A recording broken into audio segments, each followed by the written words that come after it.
El Pokémon, Tragedy in the Mexican Mountains.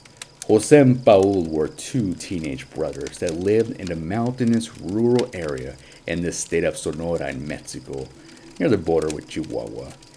It's a scarcely populated state with a desert climate, which is highly renowned for the quality of beef they produce, much like Texas in the US.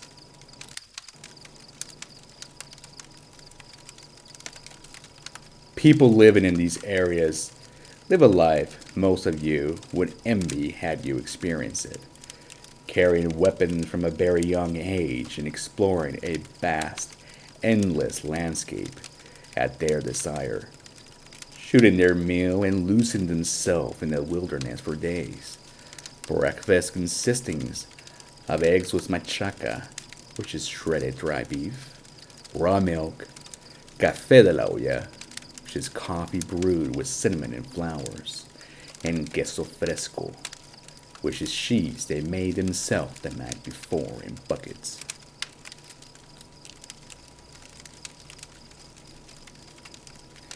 Just ponder at your life as it is. How often you take vacations. You probably are lucky if you're able to go to a national park once a year, if that, which will be in a highly regulated, well walked area, in a trail, eating industrial poison you call snacks you purchased at a gas station.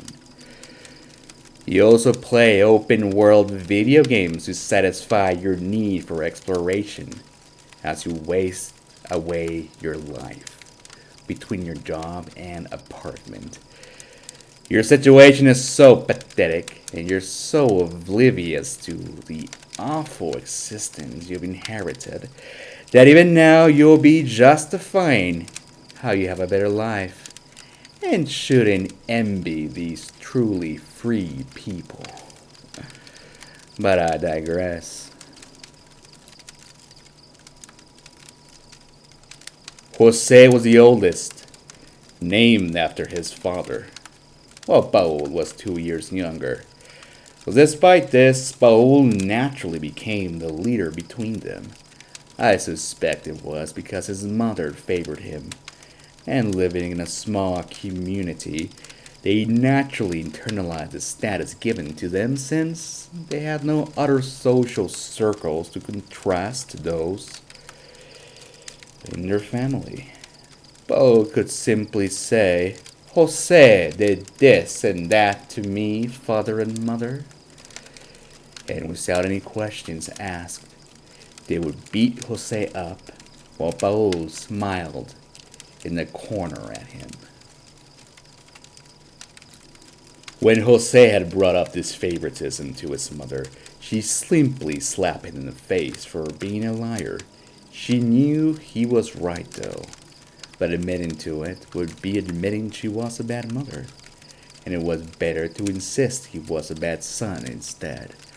Both their parents intuitively understood there was anger brooding inside Jose, but assumed he was the submissive type, and indeed, they both admitted to each other that Paul had a stronger body, was more charismatic, and he would be the one to inherit their possessions, not the older, meek brother. It's not that they hated Jose per se, but he was yet somewhat of a disappointment. The situation was similar to some bird species, which will begin neglecting giving food and water to their weaker offspring and funneling their resources to the stronger chicks. Intellectually, they both agreed this was wrong, but instinctively, it seemed the right thing to do, and they followed their hearts. Anyhow, Jose and Paul were both lost in the wilderness with their rifles in hand. They were teenagers at this point, 15 and 13 years old respectively, and it was common for them to be gone for days and return with snacks of jerky made from diverse animals they had killed. Jose woke up with the first rays of sunlight.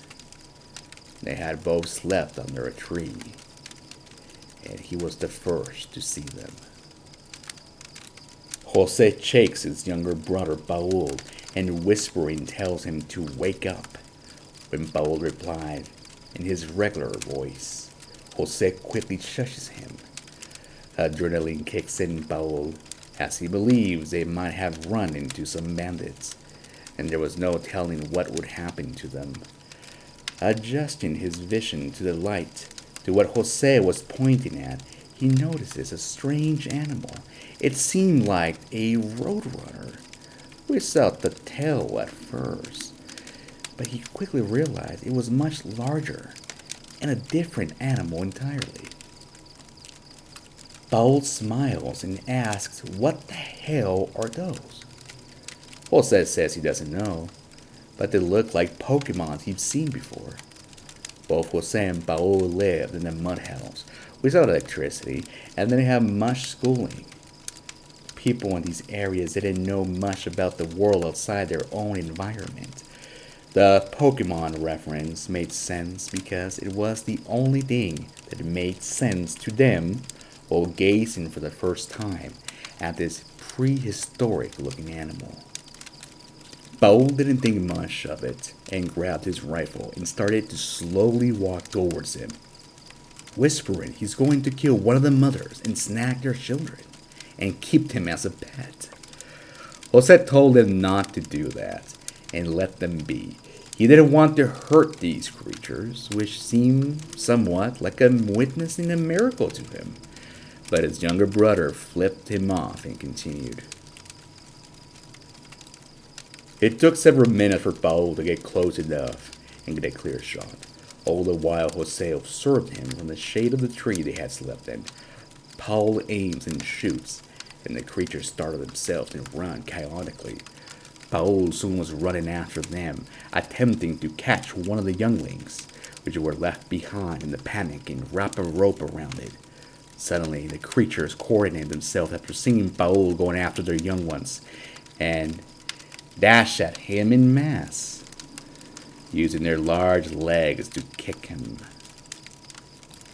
After the first kick to the hip from the side, Paul shouted at his brother to come save him. But after he was kicked in the stomach and back, he couldn't use his voice despite still attempting to get away.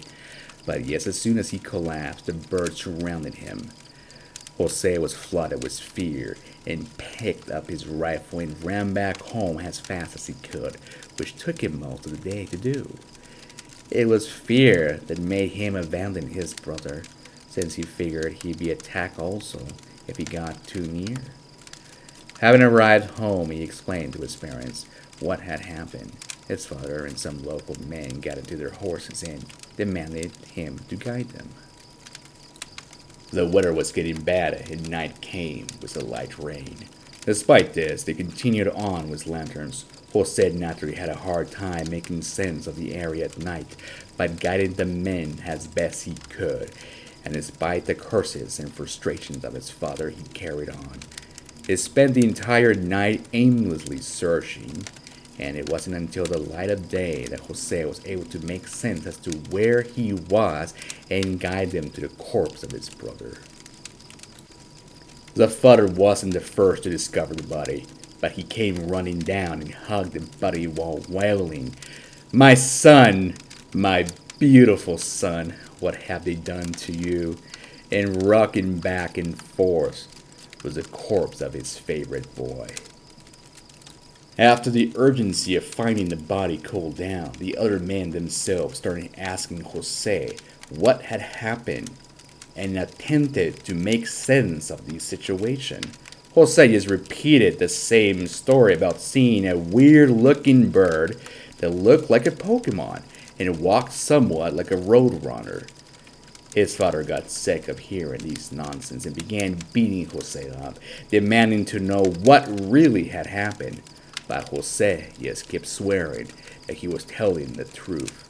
His father gave up, put the corpse of his favorite son in the back of his horse, and began going home, saying he needed to give the bad news to his wife. The other men followed him in silence. Jose, trailing last and feeling shame, despite knowing he wasn't lying. Arriving home, Jose would hear the lamentation of his mother and sisters. He approached his mourning family, and his mother, seeing him, attacked him and scratched his face while accusing him of murder.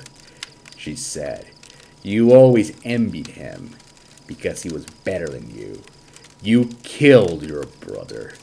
Divine punishment will fall on you, Cain. I curse you. You are no longer my son." Jose once again tried to explain himself and stated it was a Pokemon looking bird. But he was quickly cut off by one of his older sisters, telling him that if he was going to tell a lie, he should have come up with a more believable one. Being shunned by his entire family, he went to be alone to an outdoor cooking area and sat by himself, weeping uncontrollably. He missed his younger brother, but also had his heart broken at the accusations of having murdered him. The Sonoran desert had hard, dry ground, and the layers of dust that must have had the footprints was erased by the rain. And the Pokemons had left before leaving any in the mud, which would have exonerated him. Night arrived, and in their bedroom, the father told his wife he didn't know what to do. Jose just kept repeating the same lie about the Pokemon.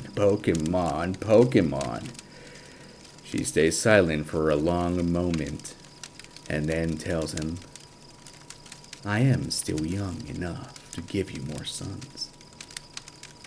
He understands what she's trying to tell him, stands up, and tells her not to stay up waiting for him. With a shovel in hand, he walks over to Jose, who had fallen asleep with his head over the table. He shouts at his son that he's given him one last opportunity to tell him what really happened and confess to murder, or he'll kill him. Jose wakes up, and fear takes over him, and pleads with his father to please believe him. He wasn't lying and didn't kill his brother. His father simply says, "Pinche Cain," and lets the shovel drop over his son's head, knocking him down, and continues to hit him again and again, with tears rolling down his eyes, while asking God why he had brought this curse to be his eldest son. The body was buried nearby, and the family, who were all convinced Jose had murdered Paul, agreed to tell everyone he had just disappeared in the wilderness. Weeks later, the father was in town drinking alone at a bar, still mourning the death of Paul, but hoping God would bless them with another son like him. He had been trying every night with his wife to get her pregnant, and hoped his life would be like that of Job, and better days were ahead after these dark trials. And while at the bar, he overheard the story one of the other men was loudly telling a group. He explained that Texas had brought these large birds called emus in the hopes of replacing cattle meat. And his idiot boss had done the same at his nearby ranch, trying to imitate the gringos. But just like in the US, no one in Mexico wanted to replace beef with this odd bird. They cut their losses and let these large birds go into the wilderness, and they must be roaming around the area somewhere. The father ponders on what he had heard for a moment, stands up, pays his tab, and leaves. Arriving home, he lays in bed, and his wife soon joins him, asking if he wanted to try to make a child tonight. He tells her he's tired, and not tonight. He never told his family what he had heard that night. and live the rest of his days expecting God would send him to hell for what he had done.